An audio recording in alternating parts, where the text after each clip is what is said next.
Assembly సమావేశాల్లో విద్యుత్ సుంకం చట్టం 2026కు సవరణ చేయడాన్ని సిపిఎం ఏపీ నేత బాబురావు వ్యతిరేకించారు. గతంలో వైసీపీ ప్రభుత్వం జీవో నెంబర్ 7 ద్వారా 6 పైసలుగా ఉన్న విద్యుత్ సుంకాన్ని ఒకేసారి రూపాయి పెంచిందన్నారు. కూటమి ప్రభుత్వం అధికారంలోకి వచ్చిన తర్వాత ఈ తప్పును సరిదిద్దకపోగా సుంకం పెంపును సమర్థిస్తూ ఆదేశాలు ఇచ్చిందని ఆరోపించారు. 2024 డిసెంబర్ 19వ తేదీన చట్ట సవరణ చేస్తూ ఆర్డినెన్స్ జారీ చేసిందని, హైకోర్టు ఆదేశాలను కొట్టివేయాలని కూటమి సర్కారు సుప్రీంకోర్టుకు వెళ్లిందన్నారు. సుప్రీంకోర్టు బకాయిల చెల్లింపుపై స్టే ఇచ్చిన సుంకం పెంపు చట్టవిరుద్ధమని హైకోర్టు తీర్పును సమర్థించిందని అన్నారు.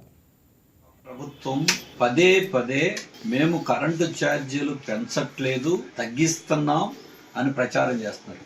ఇది పచ్చి అబద్ధాన్ని మరోసారి రుజువు చేశారు. ఒకవైపున లడ్డూ వివాదం, దాడులు, ప్రతిదాడులు, దుష్ప్రచారాలు, బూతు పురాణాలు అటు కూటమి, టీడీపీ, వైసీపీ, ఇతర పార్టీల మీద జరుగుతూ ఉన్నాయి. అసెంబ్లీ సమావేశాల్లో కూడా అదే, మండలి సమావేశాల్లో అదే. గుట్టు చప్పుడు కాకుండా ఈ శాసనసభ సమావేశాల్లో విద్యుత్ సుంకం అంటే కరెంటు ఛార్జీలు కాకుండా ప్రభుత్వ ఖజానా నింపుకోవటానికి సుంకం పేరుతో ప్రతి యూనిట్కి 6 పైసలు వసూలు చేసి ఖజానాలో వేసుకుంటాం. దాన్ని 6 పైసల నుండి 100 పైసలకి నివాసం కాకుండా మిగిలిన వాటన్నిటి మీద పెంచుతూ గత వైసీపీ ప్రభుత్వం తప్పుడు నిర్ణయం తీసుకుంది.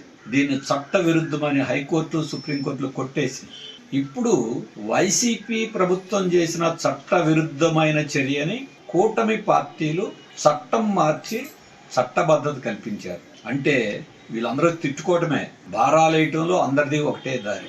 దీని వలన సుమారుగా ఇప్పుడు ఉన్న భారం కాకుండా సంవత్సరానికి 3,000 కోట్ల రూపాయల అదనపు భారం పడుతుంది.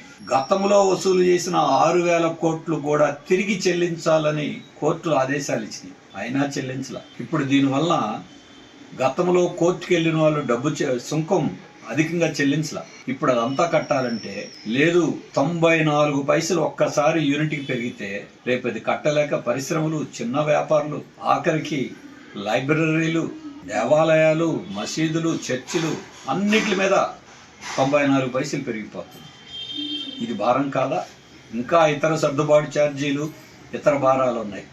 అసెంబ్లీ సాక్షిగా జరిగింది. మరి ఇంతకంటే ఘోరమే ఉంది.